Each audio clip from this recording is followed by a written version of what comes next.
countries. What if England becomes communist? What if Spain becomes communist? We cannot remember, domino theory, we cannot allow communism to spread, because if communism spreads, it's going to hurt our bottom line. Less markets for us to sell to. We've got to stop it. So one of the ways to stop this is the Marshall Plan. And so, because these countries were bombed and blown up in World War II, they're in terrible shape.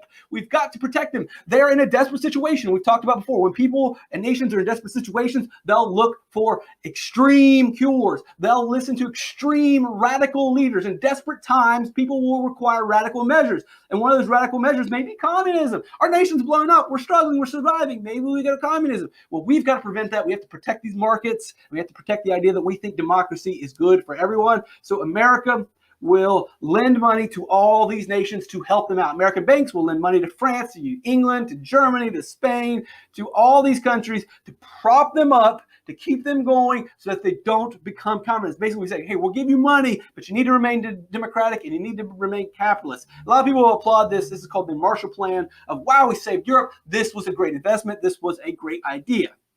Give them a bunch of money. This will help them out. The reality is this probably didn't work. Don't put this on the AP test. Do not put the Marshall Plan did not work on the AP test. But, so pause your mind thinking. Now let's step outside of the box and let's go back into the real world, swallow the red pill, and let's find out what really did happen, because this is non-conventional thinking, which is good. Do not always accept conventional wisdom. Do not always accept what you're being told.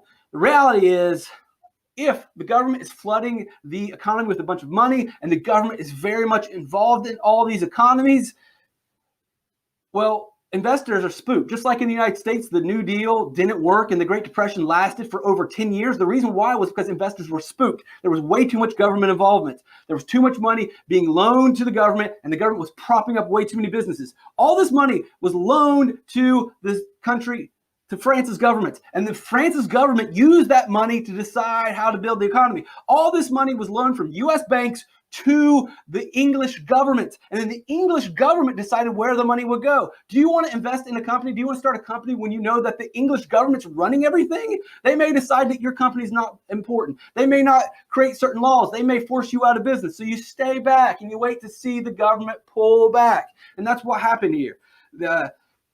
We really see, and you can look at the data and you can look at the stats, you will see that people argue that, oh, the Marshall Plan relaunched the economy. The Marshall Plan giving this money to the European governments, and the European governments use that money to boost the economies. The reality is there isn't any increase. You can look at the GDPs, you can look at the real growth.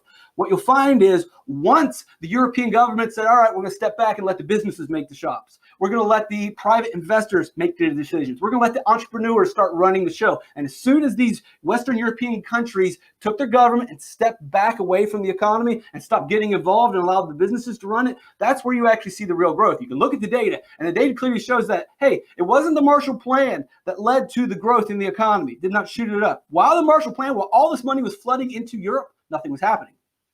So that makes you think, well, what happened? Well, as soon as the government regulation in these Western European countries, as they moved away from socialism, communism, from the war to a more free market, mixed economy, as they made that change, that's when the investment occurred. That's when the real growth occurred. Again, don't put that on test. You get in trouble. The AP wants you to always believe that the Marshall Plan saved Europe because, yay, big government is always your answer.